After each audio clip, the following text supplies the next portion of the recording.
Welcome to the NoPixAfterDark podcast. I'm your host, Aaron Dante. We are live and direct from NoPixAfterDark Studios, Baltimore's Reader's Choice, #1 podcast, 3 years in a row. So happy you guys are here hanging out with me. Again, this season is going to be hot like fire, and I told you guys we're going to make this happen. We have an amazing guest today coming on. You know, we had to get somebody from D.C. I told you guys I was expanding the podcast outside of Baltimore. We're going to come to D.C., and I have this guest that I first noticed her podcast. I was like, this is dope. I really like what she's talking about. I really want to get her on the show. So I reached out, slid in the DMs, and, you know, it worked. I was like, okay, listen, I'm not trying to hit on you. I just want to know your show. So, okay, yeah. And the cool was she was really down to earth, and now we got her to Baltimore to sit down on the hot seat and talk. The next voice you hear will be Caren Plummer. Hey. NoPixAfterDark is sponsored by Snug Books, an independent bookstore serving Northeast Baltimore and beyond. In addition to featuring new books for all ages, the store also carries cards, stationery, gifts, games, and more. Visit snugbooks.com to shop online, learn more about the store, read our latest newsletter, and find a calendar of events, or come browse the store in person. Snug Books is located at 4717 Hartford Road, next to Zeke's Coffee in Hamilton, Laurelville. There is free parking behind the store, and open hours are Tuesday through Sunday, 10 a.m. to 6 p.m. The NoPixAfterDark podcast is fueled by Zeke's Coffee. Have you tried their coffee yet? I'm telling you, there's something different about it. Maybe it's because they roast their beans in a fluid coffee roaster, which provides the most accurate roasting temperatures and made with love. You will just have to check it out for yourself and try their delicious food while you're at it. Open now for curbside service, online ordering, carry out, and they also do wholesale. Visit Zeke's Coffee at 4719 Hartford Road. Open Monday through Friday, 7 a.m. to 6 p.m. and Sunday, 8 to 5 p.m. Kitchen closes at 3 p.m. or visit Zeke'sCoffee.com and you too can be fueled by Zeke's.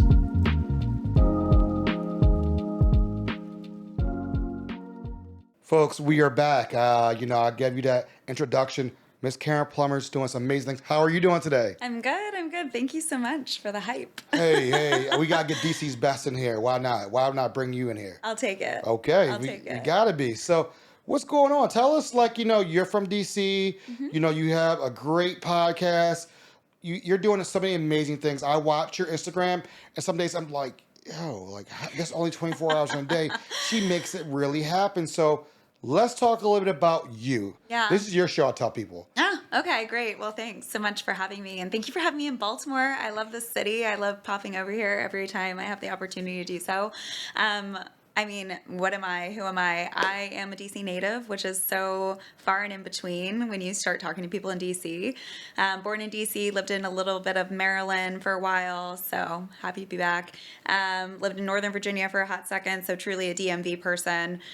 You mentioned I have a podcast, which has brought me a lot of peace and happiness and purpose in life. On top of that, I am an avid fitness person, which is where does time go and how do I have so much time in the day. I also sell technology software, and I am really hyper focused on building community constantly. So I am really busy, but I am really grounded in the things that I'm doing, and I feel very much like this is my purpose in life, and God has given me a sweet blessing of being able to connect with people, and see good in people and see opportunities to share connection with people, and that is what I am doing. And the name of the podcast? Yes. The name of the podcast is Driven by Blank. This was like a kind of a thing that came to me in a conversation with a friend of mine, and we were just talking about things that drive people, things that kind of inspire passion and purpose in people's lives, and we landed on that, and it's been great. And I've been doing this rather since February, so it's been a really, really wonderful blessing to be able to meet so many incredible people and hear them share their stories about how they've come into levels of entrepreneurship or taken risks and bets on themselves. And now, let's not shortchange yourself. You were on another podcast all before that too. Yes, I was. I started a podcast with a friend of mine a very good friend of mine in the DC food and beverage community, Frank Mills. Great guy. We started a podcast where we were having really like down to earth conversation. At least we thought it was down to earth, somewhat outlandish at times, conversations with people about their sexual interests and desires, and trying to ultimately debunk stigmas associated with it. I think a lot of people started podcasts during the pandemic. We'll go ahead and give it that. We did the same thing. But what we've ended up having come out of that is a lot of folks being really like forward and saying, hey, more conversations like this need to happen. So thank you for giving us space to do that. Thank you for creating a space of like non-judgment. And it was a really fun time. And I think it kind of gave me this itch to continue to creatively produce, which is ultimately why I ended up on my podcast doing my own thing. I will tell you that podcast is a good podcast. Thank you. The reason why I say that is because there's so many things that I wish I could say that Frank was saying that I was like, yo, he hitting on the head. Like he's saying some real stuff that like, I'm like, damn, I wish my podcast could talk about some of that stuff. But I will be on the Patreon, but not on this though. But he was real, and I liked some people might have thought, like I can see people saying maybe a little outlandish, but it was some real talk. Like I was like, yeah. he reminded me of my friends. Like, I will say this, the one thing that I love the most about that show and continue to love about that show, and we'll come back to it, I think he and I both have an itch to come back to it at some time. We'll maybe have to restructure it a little bit, is that you get two very different perspectives when you talk to us. I mean, looking at us, just flat out looking at us, you have a very big, like, muscular, obviously very, what's the right word? I don't want to say... He's just like somebody that does not care, right? Black man. And then you have me, this little white girl. Like, people are going to look at us and make assumptions already about what we might be into sexually. Right. What we might be into in general, like, and what we do in our daily, like, lives.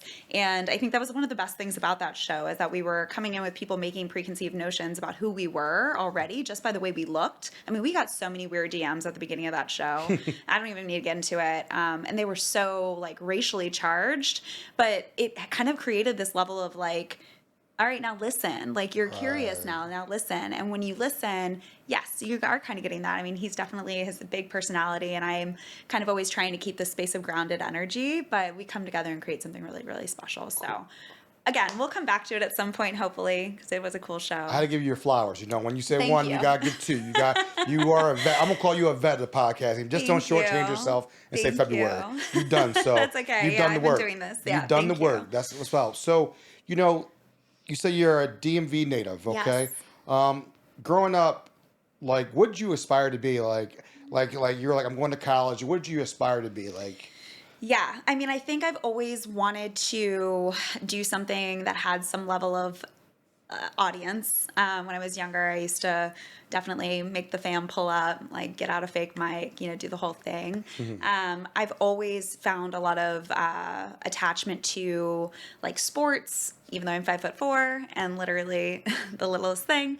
So that for a long time I did want to be a news anchor, journalist. I wanted to be a Broadway performer. So there's always been this desire to have an opportunity to put myself in front of other people, which is ultimately what led me into the path of communications, which is such a broad thing to major in, which I'm sure you can attach to, but it's a very broad thing. And so, yeah, I think I'm fulfilling that in some capacity now, but it has taken a little while to get to where I am. So I'll ask every guest this question. What is your favorite childhood memory growing up? Yeah. So my favorite childhood memory growing up is going to be just like hanging out with my dad, like just kicking it with my dad, either throwing around the baseball in the front yard or, spending time, just like driving around in the car with him, just talking to him about sports. My dad actually passed in December of this last year, so try not to get emotional about it. But yeah, he's just been my hero for forever. So any memory that has him in it obviously is attaching a little bit more emotionally to me now. I get it. So, no, listen. My dad passed away in April, so yeah, I definitely. Dads are special. They are. When Superman passes away, who's going to take that torch? Yeah. So you always have to reflect and understand. Like, I was told, you're a part of a club that nobody really wants to be a part of. Yeah. And it's a different thing. So Thank you for sharing that. You didn't have to, but thank you for sharing it with us. Really appreciate that. No, and it's true. I think one thing I'll say, and we can move forward from this conversation, but it's been really interesting having lost a parent to have so many people come forward and share that they have also that you never knew, and you do become almost part of a little club. So, an amazing support system as well. But we can move past that. We'll move past it. Yeah. But folks, what we'll do is we'll take a quick break. We'll talk about the podcast. We'll talk about mental health. We'll talk about fitness. Why it's so important.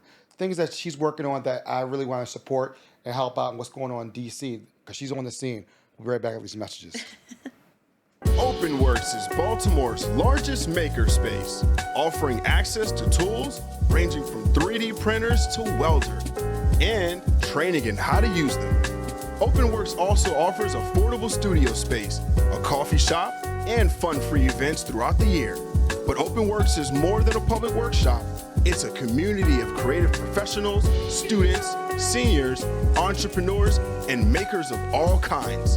Check out the website at www.openworksbmore.org or Instagram at open_works_bmore for class schedules, membership options, and more. The NoPixAfterDark podcast is proudly partnered with Maggie's Farm. Located at 4341 Hartford Road, Maggie's Farm offers a unique dining experience with delicious handcrafted cocktails and mouth-watering cuisine, from falafels to scallops and everyone's favorites, honey sriracha cauliflower wings. Open for dinner from 4 p.m. until 10 p.m., Tuesday through Saturday, and for brunch, Saturday from 11 a.m. to 3 p.m., and Sunday from 11 a.m. to 4 p.m.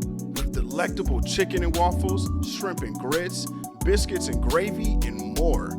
Check out Maggie's Farm on Instagram and Facebook for daily and weekly food specials.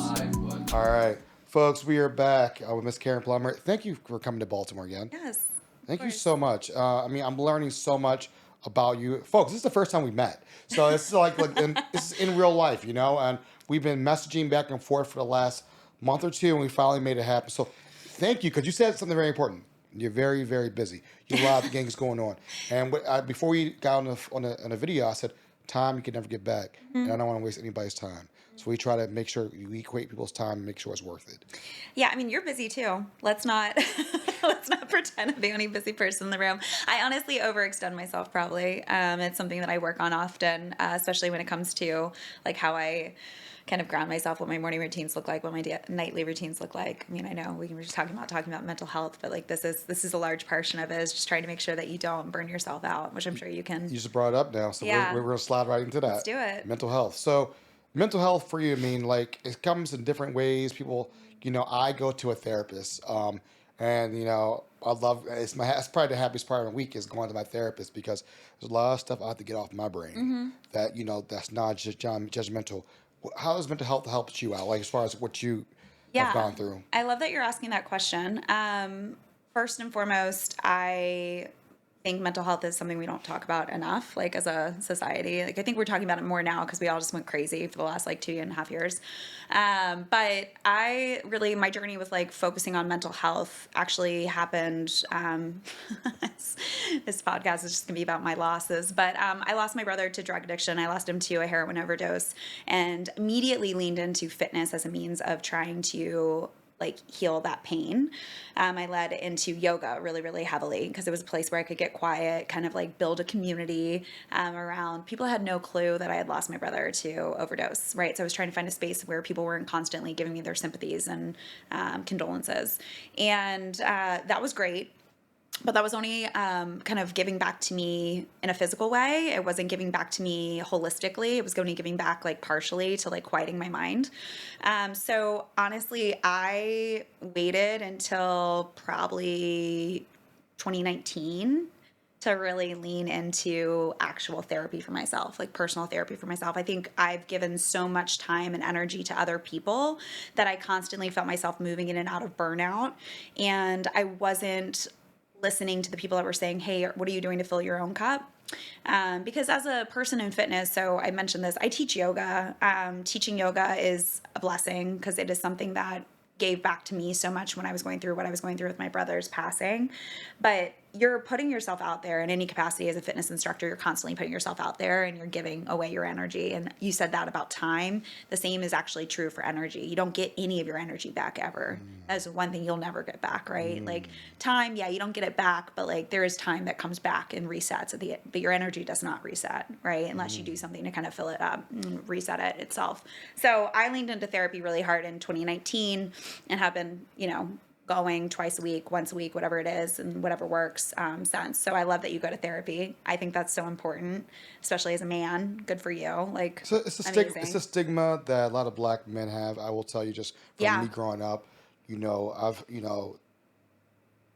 it's a stigma, and I encourage a lot of my friends to go. So take time for yourself, because nobody's going to care about you but you.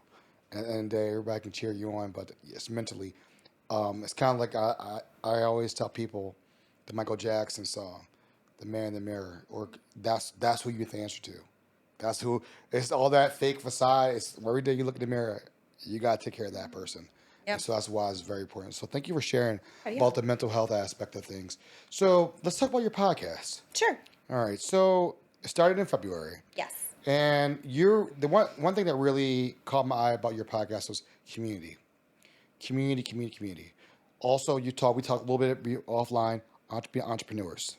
And that's something like a little bit along the lines that I do, certain things and whatnot. And that really catches my ear. And you really have some really good conversations with so many diverse groups of people. Yes. And that's what I really liked about your show. And I recommend people to check your show out. And we'll drop all those tags and stuff a little bit later. But tell us about the podcast. Tell us about the name, how it came from. I know we talked a little bit about that, but a little bit about that. And how do you select your guests and entrepreneurs and community? How does it all go with your podcast? Yeah, it's funny. I actually was this actually starts a little bit before February, right? In October, November, I was feeling like very of the year prior to February. I was really like counting my blessings. I felt like I was in a good place. Like I had been teaching these yoga classes in DC every month to raise money for various nonprofit organizations, and we can talk about this more if you want. But I was just feeling very empowered by the community that was around me. I was kind of looking around and seeing all the different people that I was able to affiliate with, and I had met and all this, and I was just feeling really inspired. I remember having a conversation with my dad about it, and then my dad passed obviously in December, and it was like everything stops, like your whole world stops, right? And you're just like, I don't know if I have any of this left in me to give. January rolls around. I kind of take time again to reset, focus on myself. I was not in a great place. And then I finally was like, I need this. Like, I need something creative to do. I need to celebrate the people that have been celebrating me or kind of like lifting me back up.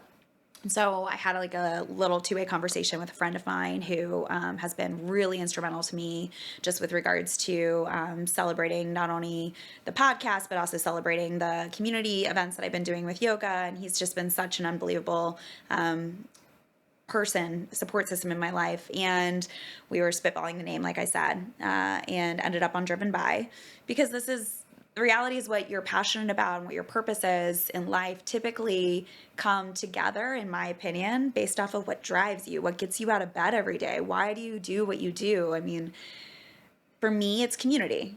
You're going to get annoyed with that word. I say it all the time. If you have a conversation with me, it's like Caren and community are the same. And that's ultimately how I landed on deciding to move forward with it, right? And what I've been able to do is I've been able to pull in, and I appreciate you calling out the diversity in it. It was unintentional. Like, I've just been able to pull in people that have inspired me truly in one way or another, or have lifted me up and helped me become more myself, or help me be more grounded in what I do on a daily basis. So when people call that out, or when people are like, I think I love the most about your show is that, like, it's not just all men, it's not just all women, it's not just all black, white, thank you. That's my community. So episode 1 is about me. You get a grounding sensation of like who I am, why I do all the things I do. And then I feel like it all just makes sense from there. You don't have to listen to them in order, but No, I like when I listen to podcasts, the first thing I look at, who are the guests? Yeah. Because when the whole George Floyd incident happened, real quick. I remember a lot of white podcasters reached out to me. I want to be, what are your thoughts? Da, da, da. And one of the first things I did was I looked at your roster. Yeah. And if you don't have any black people or brown people on the show, I'm not going to be your token one. And that happened probably more than you would think, but it happens. And so I always look at the roster, look at who's on, who's not. Does it fit what I'm talking about? So again, you have a very good roster. I always ask podcasters this. Do you find that the people you interview are a piece of who you are? I think so. Period. Period. Yeah, I think so. I wouldn't have people on the show that I don't think are a little piece, right? Yeah, a little piece. Little piece of who I am. Right. Some people are huge pieces of who I am. Like, you can listen to the show, and I have one of my boxing trainers on there. This man is hilarious, like very big personality, and like, really loves himself, and bless this man, it's his birthday, whatever. He's an interesting human being, and if you don't know him, you can't absorb him the way that I absorb him, but you have no idea how much he's built me up. Wow. Like, right? And then there's other people that I know, less than that, but that person absolutely has done something in my life. I would not have people on the show that I don't think I can attach to, can be a part of me, and maybe can be a part of the person listening on the other side. So if somebody's listening first time, watching this on YouTube, what would you say your show is about total? Like, if you to sell your show right now, how would you tell them?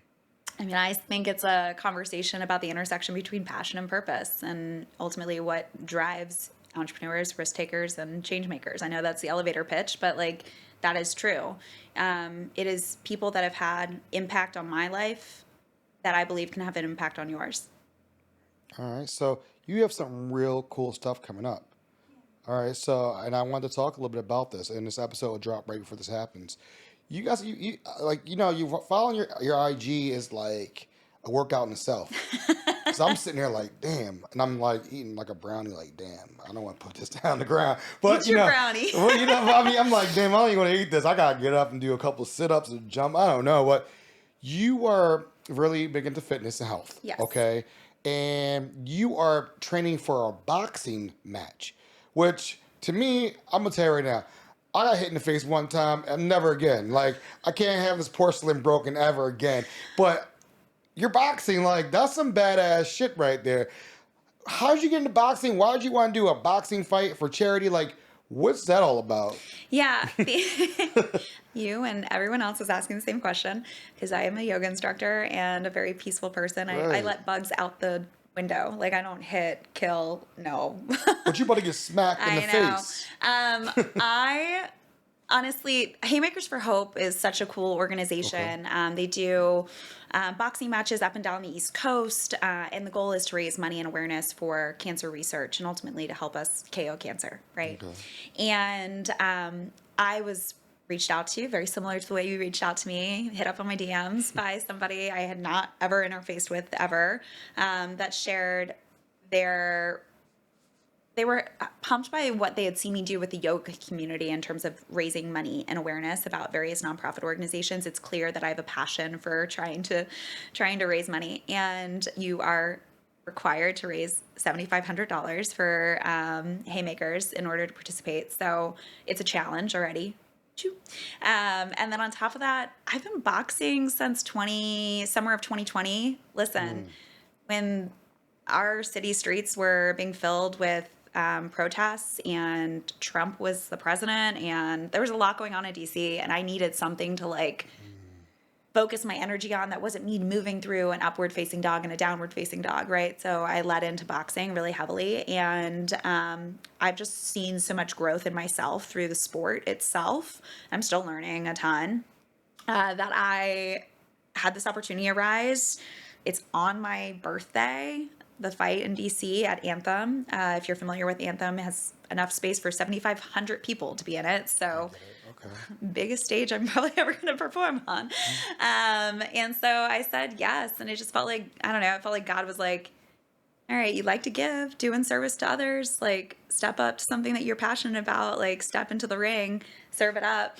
And my dad used to make fun of me all the time about like the boxing thing. He's like, what are you going to do with that? You're never going to hit anybody. And so he'll be there and he'll be looking down, and hopefully I step out of the ring victorious, but we'll see what happens. No shame. Otherwise, I've raised money for an awesome cause, and my whole community will be there to celebrate it. Now, do you know who you're fighting? This is the question. I will know next week. So I know that this episode's going to air later, but I will know next week. I have a pretty good inkling at this point. I'm 5'4" and like 117. There's only one other person on the roster that's 5'4" and like generally my size. So Yeah, you gotta fight within your weight. yeah, you got to fight within your weight class. So I have a pretty good idea who she is. I'm trying so hard to build up animosity towards her because I don't have that like bone in my body, but I'm working on it so that I can kind of step in the ring and like at least be prepared. How many rounds are you guys doing? 3 rounds. Okay. 1 minute rounds. They're very short rounds. Still, It's going to happen in an instance. Listen, I've done 1 minute workouts and sprints. 1 minute's a long damn time when it gets to 40 seconds. Yes. You're like, damn, when we not, but kudos to you doing that. Thank you. That's really cool, and it's called Haymakers. Haymakers for Hope. Okay, Haymakers for Hope. Okay, so that's gonna be an anthem in DC. You have been doing. I'm gonna give you your flowers here. You did something recently with yoga outside.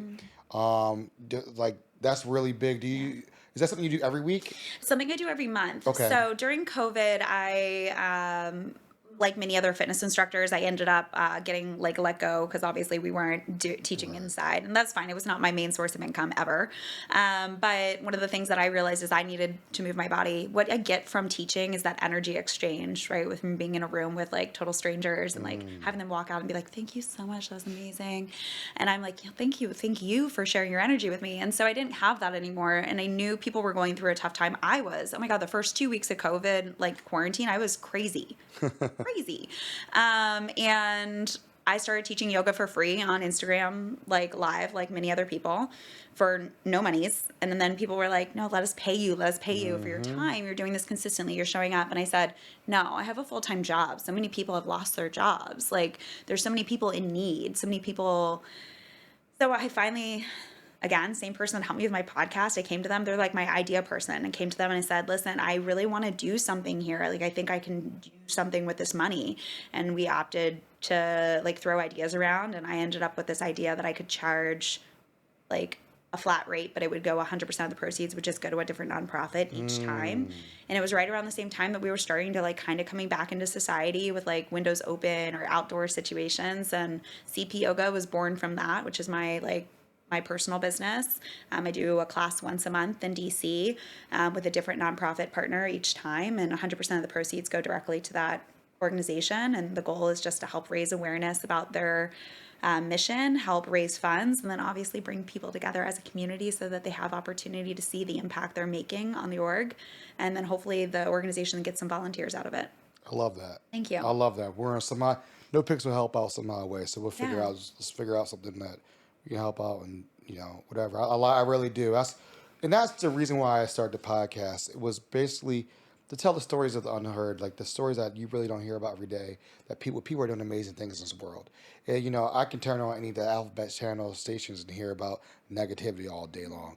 But there is a niche for people to want to know what positive things are going on in the community. Where's this money going? And I'm sure there's things in Baltimore like that.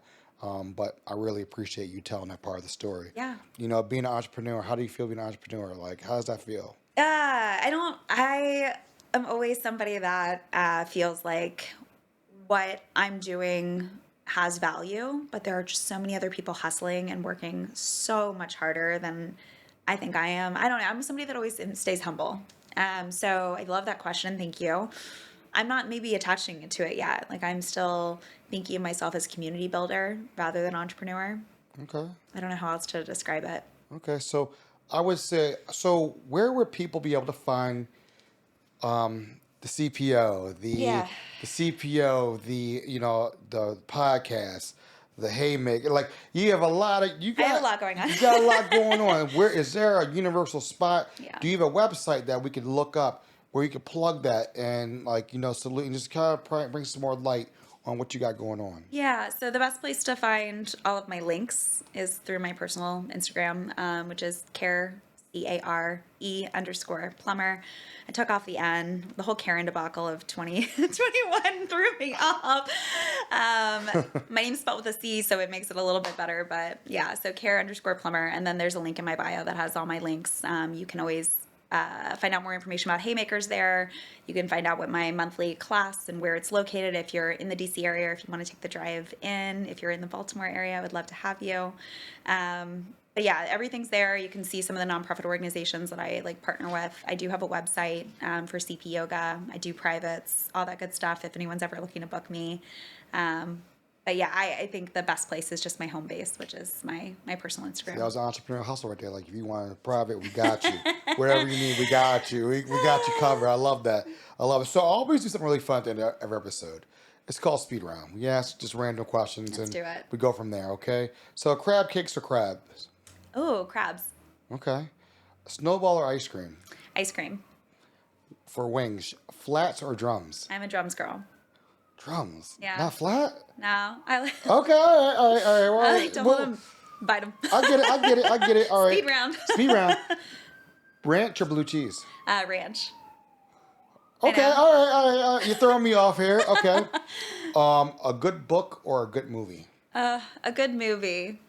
What's one of your top favorite What is one of your favorite movies? My favorite movie is Bull Durham, which Okay. is an oldie, big time. Okay. And what inspires you every day? Community. I mean, it's literally my drive, right? It's the community around me. It's the community that I get to interface with every single day. I am very routined. I go to the same, where I plan my workouts out that Sunday night, right? And I know I'm going to see the same community there every single day. I know that the people I come to work with are the exact same community I'm going to come to work with, and I want to be able to give back and inspire that community and have an impact on that community every day. I know that when I leave my front door in the morning, I'm going to see the same concierges that are at my, apartment, and then the folks out on the streets, and I don't know, the sounds, the smells. I love DC so much. I don't know if that's come through. It's home. So that community inspires me every single day. Well, thank you. Thank you for coming on the NoPixAfterDark show. Yeah. Again, you guys can check me at www.nopixafterdark.com, NoPixAfterDark on IG, Twitter, TikTok. Are you on TikTok? I'm not. Okay. All right. Are you on Twitter? I am quietly. Quiet. Okay. No, Yeah, okay, I'm on TikTok quietly. I'm on Twitter quietly. I choose to stay away from more things that'll distract me. I think I give enough to Instagram Reels. I'm good. Got you. Well, thank you for coming down. Actually, coming up 95 North. Yeah. And hanging out in Charm City. And, hopefully, we showed love while you're here. And, just please don't be a stranger to the show. I would love to hop on your show, hopefully. I want you on the show. I would love to see, if you have time, because you got a lot of things going on. But thank you so much, Ms. Caren, for coming on the show. We really appreciate it. Let's highlight what you have going on, the positive impact, the things you're doing in the community, because that's what it's all about, helping each other out, time of need. We really appreciate it. Salute to you. Thank you. And thank you for all that you have been doing to build up Baltimore, to share all the good things that are happening, not just here, but broadly. But also thank you for your support and all the kindness that you've shown me just with regards to my podcast and my, operations. Right, podcast is the community. I'm bringing it back. Exactly. Hey, folks. Love, peace. We're out.